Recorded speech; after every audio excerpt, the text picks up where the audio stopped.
स्वागत है आप सभी का हमारे एक और नए वीडियो में। अगर आपने भी CUT 2026 का एग्ज़ाम दिया है और आप जो है असम यूनिवर्सिटी में एडमिशन लेना चाहते हैं, जो कि आपका सिलचर असम में लोकेटेड है। ये काफ़ी अच्छा सेंट्रल यूनिवर्सिटी है, ठीक है। मतलब कि बहुत ही अच्छा नहीं कहूँगा, बट अगर आपके कम मार्क्स आ रहे हैं, ठीक है, अगर आपके लो मार्क्स है तो उसमें आपको ये मिल सकता है, ठीक है। और इसके आज इस वीडियो में हम लोग जो असम यूनिवर्सिटी में CUT का कोर्सेस है, कट ऑफ है और एडमिशन प्रोसेस क्या रहेगा, फीस क्या रहेगा, उन सब चीज़ों के बारे में डिस्कस करेंगे। इसके अंदर बहुत ही पॉपुलर दो प्रोग्राम है आपका, एक तो B.Pharm का प्रोग्राम है और एक जो है आपका BA-LLB का कोर्स है, ठीक है। इन दोनों कोर्स में बहुत सारे बच्चे जो है एडमिशन लेना चाहते हैं असम यूनिवर्सिटी में। तो आज जो है मैं आपको सब कुछ बताऊंगा कि किस तरह से एडमिशन वगैरह होता है, कोर्सेज वगैरह, कट ऑफ वगैरह, सब चीज़ का डिटेल आपको आज इस वीडियो में मिल जाएगा, ठीक है। तो चलिए हम लोग वीडियो में आगे बढ़ते हैं और देखते हैं कि कैसे आपका एडमिशन हो सकता है। बाकी आप मुझसे पर्सनली बात करना चाहते हैं, आपको 1-to-1 सेशन चाहिए, गाइडेंस चाहिए, तो आप जो है लिंक मिल जाएगा आपको नीचे डिस्क्रिप्शन में, वहाँ से आप ज्वाइन कर सकते हैं और आप मुझसे कॉल पे या फिर मैसेज पे, जैसे भी आपको सूटेबल लगे, आप मुझसे बात कर सकते हैं, ठीक है। या फिर इस नंबर पे व्हाट्सएप करके आप मैसेज कीजिए कि आपको जो है पेड काउंसलिंग को ज्वाइन करना है, वो आपको ज्वाइन करवा देंगे। और ये मेरा नंबर नहीं है तो इसलिए पर्सनल क्वेरीज यहाँ पे मत कीजिएगा, ठीक है। तो बाकी आप यहाँ पे पेड काउंसलिंग के लिए मैसेज कर सकते हैं, ठीक है। तो ओवरऑल अगर आपको अच्छा लगे तो आप जाके ज्वाइन कीजिए अगर आपका डाउट है। बाकी अगर आप कमेंट करेंगे तो भी मैं ट्राई करता हूँ कि सबके कमेंट का रिप्लाई करूँ, तो वो भी मैं कर दूंगा, ठीक है। तो चलिए अब हम लोग वीडियो में आगे बढ़ते हैं और देखते हैं। तो सबसे पहले अगर यूनिवर्सिटी के बारे में बात करेंगे, असम यूनिवर्सिटी का, तो ये जो यूनिवर्सिटी है आपका एक सेंट्रल यूनिवर्सिटी है, जो कि आपका 1994 में इस्टेब्लिश हुआ था, ठीक है। तो ये आपका असम जो यूनिवर्सिटी है, ठीक है, इसका अगर बात करेंगे नेक एक्रेडेशन का, तो ये आपका A ग्रेड आपको इसको देखने को मिल जाएगा। नेक एक्रेडेशन में A ग्रेड इसका है, जो कि आपका डिसेंट आप कह सकते हैं, ठीक है। बाकी आपका NIRF रैंक का बात करेंगे, 101 to 150 का जो बैंड होता है NIRF का, उसके अंदर आपको इसका रैंकिंग जो है देखने को मिल जाएगा, ठीक है। ओवरऑल यूनिवर्सिटी जो है काफ़ी डिसेंट है, ठीक है, बहुत ही अच्छा, बहुत ही बुरा नहीं आपको देखने को मिलेगा, ठीक है। ठीक ठाक यूनिवर्सिटी है, अगर आपको नॉर्मली अपना कोर्स को कंप्लीट करना है उसके लिए कोई भी दिक्कत आपको यहाँ पे नहीं होगा, ठीक है। और लोकेशन भी ठीक ठाक है, उसमें आपको मतलब बहुत ही नेचुरल इन्वायरमेंट देखने को मिल जाएगा। उसके बाद अगर बात करेंगे कि कौन कौन से कोर्सेज जो है आपको CUT UG के थ्रू ऑफर किए जाते हैं यहाँ पे, ठीक है। तो CUT UG के थ्रू यहाँ पे बहुत ही लिमिटेड कोर्सेज है आपके, ठीक है। अराउंड आपके 8-9 कोर्सेज ऑफर किए जाते हैं, ठीक है। तो इसमें जो है आपका पहले तो 2 कोर्सेज जो था वो रिमूव कर दिया गया है, मैं आपको बता देता हूँ। जो आपका BSc B.Ed का कोर्स था, ठीक है, BSc B.Ed का जो कोर्स था यहाँ पे पहले ऑफर किया जाता था, उसको जो है वो रिमूव कर दिया गया है, ठीक है। क्योंकि ये जो कोर्स है अब बस NCET एग्जाम के थ्रू हो सकता है और NCET में असम यूनिवर्सिटी ने पार्टिसिपेट नहीं किया, तो अब इस कोर्स में एडमिशन आपको नहीं देखने को मिलेगा, ठीक है। इस साल एटलीस्ट, अगले साल हो भी सकता है, इस साल तो नहीं मिलेगा। उसके बाद जो आपका फर्स्ट कोर्स है वो है आपका integrated bachelor and master in social work, ठीक है, BSW प्लस MSW का कोर्स है। इसमें अगर आप देखेंगे 5 साल का आपको मिल जाता है, ठीक है। 3 साल में आप BSW लेके निकल सकते हैं, 5 साल में आप जो है MSW लेके निकल सकते हैं, ठीक है। उसके बाद बात करेंगे आपका इसमें आपको CUT में कौन सा सब्जेक्ट चाहिए, तो एक तो आपको इंग्लिश लेना पड़ेगा, दूसरा जो है वो जनरल टेस्ट लेना पड़ेगा, साथ ही साथ तीसरा आपको any 2 डोमेन स्पेसिफिक सब्जेक्ट जो है आपका जो लेना है, ठीक है। यहाँ पे इन लोगों ने any 2 लिख के यहाँ पे आपका सोशियोलॉजी एंड पॉलिटिकल साइंस लिख दिया है, ठीक है। तो ओवरऑल मैं इस चीज़ को अभी भी कंफर्म नहीं कर पा रहा हूँ कि ये लोग को सोशियोलॉजी चाहिए या फिर पॉलिटिकल साइंस चाहिए या फिर दोनों चाहिए या फिर कोई सा भी 2 चाहिए, ठीक है। तो ओवरऑल यहाँ पे मान के चलिए आप कि ये जो है आपका यही जो डोमेन से इसी को कंसिडर करेंगे इनमें से, ठीक है। सोशियोलॉजी एंड पॉलिटिकल साइंस को ही कंसिडर करना चाहिए फिर, ठीक है। तो ऐसा होता है तो इसका कट ऑफ जो है बहुत ज़्यादा कम जाएगा, क्योंकि ये कॉम्बिनेशन बहुत लोगों के पास नहीं होगा, राइट। तो वो है आपका BSW प्लस MSW कोर्स।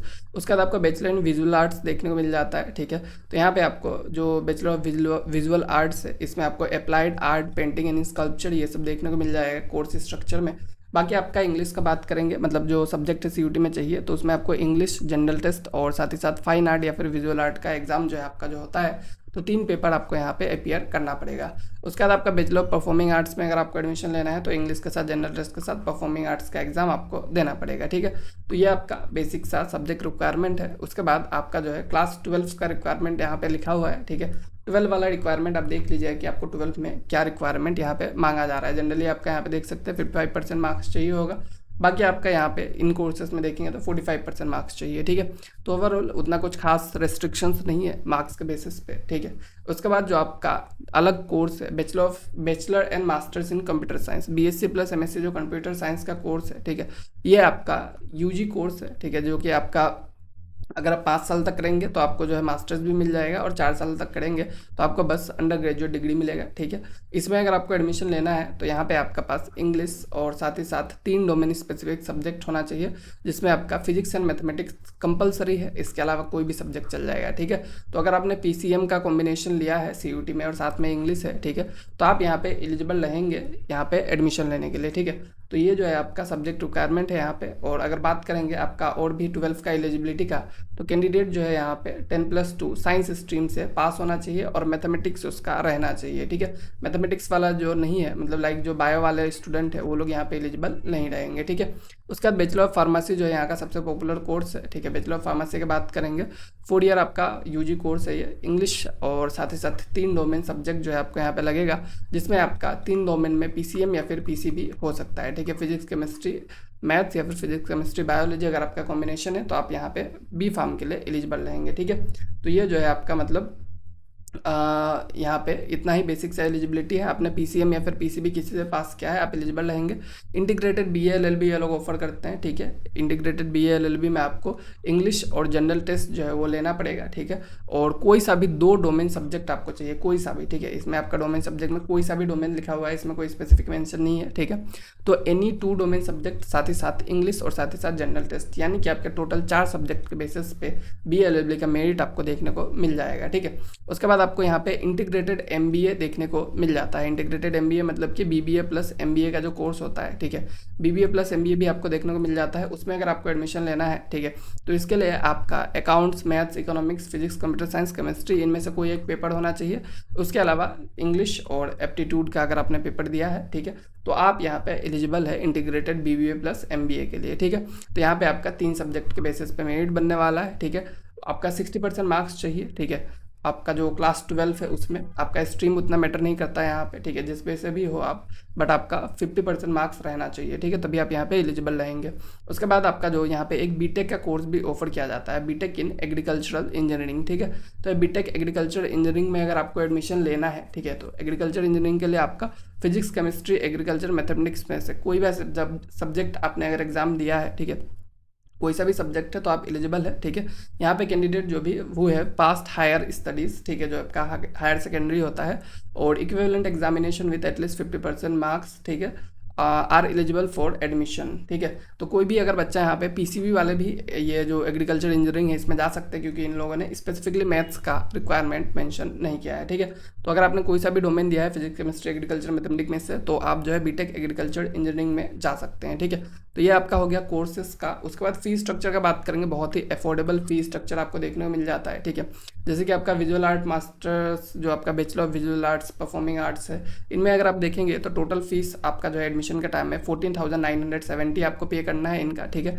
14,970 आपको पे करना पड़ेगा। BA LLB में अगर आप एडमिशन लेते हैं तो 15,595 आपको पे करना पड़ेगा। वहीं पे आप BSW MSW में लेते हैं तो 15,495 पे करना पड़ेगा। वहीं पे B.Pharm पे लेते हैं तो 41,695 आपको पे करना पड़ेगा, ठीक है। B.Pharm का फीस ऑब्वियसली ज़्यादा ही होता है, तो B.Pharm में आपको थोड़ा ज़्यादा फीस जो है वो पे करना पड़ेगा यहाँ पे, ठीक है। तो B.Pharm में आपको फीस पे कर देना है। बाकी BSc B.Ed तो इस बार है नहीं, तो इसको देखना नहीं है। और जो आपका इंटीग्रेटेड जो है MSc कंप्यूटर साइंस, उसमें आपको 17,995 यानी कि अप्रोक्सीमेटली 18 के आपको पे करना है, ठीक है। तो ये आपका जो फी स्ट्रक्चर हो गया, ठीक है, कि कितना पैसे आपको लगने वाले हैं अगर आप वहाँ पे एडमिशन लेने जाते हो तो, ठीक है। फीस स्ट्रक्चर के बाद अगर हम लोग हॉस्टल्स का देखते हैं तो यहाँ पे इन लोगों ने हॉस्टल्स के बारे में बताया है, ठीक है, कि there are at present 11 hostels, ठीक है, 11 हॉस्टल्स वहाँ पे, जिसमें से 5 जो है वो बॉयज़ के लिए है, 6 जो है वो गर्ल्स के लिए है, ठीक है। यूनिवर्सिटी कैंपस में आपको हॉस्टल देखने को मिल जाएगा। हॉस्टल में आपको बेसिक फैसिलिटीज़ मिल जाएगा। हॉस्टल सीट जो आपके लिमिटेड है, ठीक है, हर स्टूडेंट को हॉस्टल मिलना है लोग गारंटी नहीं करेंगे, और हॉस्टल का जितना सीट अवेलेबल है उसके बेसिस पे ही सीट एलोकेट किया जाएगा, क्योंकि ऑलरेडी हॉस्टल में पहले से भी जो प्रीवियस स्टूडेंट वो लोग रह रहे होते हैं, राइट। तो कोई भी बच्चे को हॉस्टल उसी के बेसिस पे एलोकेट किया जाएगा कितने सीट्स अवेलेबल है, ठीक है। तो प्रीवियस बच्चे जो है उनके अलावा जो भी सीट्स खाली रहेंगे उस पर हॉस्टल एलोकेट किया जाता है। तो जब आप एडमिशन करेंगे तो आपको हॉस्टल के बारे में फॉर्म वगैरह एक्स्ट्रा से फिल करना पड़ सकता है। तो अगर आपको हॉस्टल चाहिए तो उस चीज़ को लेकर आपको थोड़ा कोशियस रहना पड़ेगा, ठीक है। तो हॉस्टल मिलना थोड़ा सा मुश्किल हो सकता है, बट ओवरऑल हॉस्टल का अवेलेबिलिटी ठीक ठाक है, ठीक है। 11 हॉस्टल्स अगर है तो ये 11 हॉस्टल बहुत ज़्यादा सफिशिएंट होता है, अच्छे खासा नंबर ऑफ स्टूडेंट को एकोमोडेट कर सकता है। उसके बाद कट ऑफ का बात करेंगे, ठीक है। कट ऑफ जो है मैंने असम यूनिवर्सिटी का पूरा एकदम कोर्स वाइज कट ऑफ जो है इस इस वीडियो में डिस्कस किया है CUET 2026 के लिए हर कोर्स का कट ऑफ मैंने अच्छे से डिस्कस किया है। इस वीडियो को आप जो है यूट्यूब पे अगर सर्च करेंगे Assam university CUET cut off तो भी आपको फर्स्ट पोजीशन पे देखने को मिल जाएगा, वहाँ से आप जाके देख लीजिएगा, ठीक है। या फिर मैं ट्राई करूँगा कि यहाँ पे आई कार्ड में जो है आपका वीडियो का लिंक लगा दूँ, वहाँ से भी आप देख सकते हो, ठीक है। तो कट ऑफ जो है आप उस वीडियो में जाके देख लेना, ठीक है। बाकी अगर आपका कोई कट ऑफ का डाउट रहता है तो आप नीचे कमेंट कर देना, उसके बारे में मैं आपको बता दूंगा। ओवरऑल कट ऑफ जो है बहुत ज़्यादा हाई नहीं होता है, लो कट ऑफ ही आपको यहाँ पे देखने को मिलता है। बट बी फार्म का जो कोर्स है उसमें आपको ज़्यादा कट ऑफ देखने को मिलेगा, क्योंकि बी फार्म जो है बहुत ज़्यादा पॉपुलर कोर्स है, वहाँ पे बहुत सारे दूर दूर से बच्चे आते हैं पढ़ने के लिए, ठीक है। तो उसमें आपको थोड़ा हाई कट ऑफ देखने को मिल सकता है। एडमिशन प्रोसेस बहुत ज़्यादा सिंपल है, ठीक है। आपको CUET में आपको प्रॉपर सब्जेक्ट कॉम्बिनेशन से अपीयर कर देना है। फिर जब असम यूनिवर्सिटी का फॉर्म आएगा तो आपको जो है यहाँ पे फॉर्म फिल करना पड़ेगा उनके वेबसाइट पे, ठीक है। फॉर्म फिल करने के बाद जो आपका मेरिट लिस्ट होगा वो रिलीज़ किया जाएगा और उसी के बेसिस पे जो भी कैंडिडेट है उनको एडमिशन के लिए इनवाइट किया जाएगा, ठीक है। तो सीट्स को आपको एक्सेप्ट कर लेना है। उसके बाद जब आपका नाम मेरिट लिस्ट में आता है उसके बाद काउंसलिंग के लिए आपको जाना है, एडमिशन आपका कन्फर्म हो जाएगा, ठीक है। यही सब बेसिक सा आपका एडमिशन प्रोसेस है, तो उस चीज़ को आप कंसिडर करना है, ठीक है। इतने में आपको एडमिशन मिल जाएगा। बाकी आप मुझसे पर्सनली बात करना चाहते हैं तो आप जो है 1-to-1 सेशन को ज्वाइन कर सकते हैं, लिंक आपको मिल जाएगा, ठीक है। और कोई डाउट रहे तो कमेंट में पूछ लीजिएगा, ठीक है। वहाँ पे मैं आपको ज़रूर से ज़रूर आंसर कर दूंगा।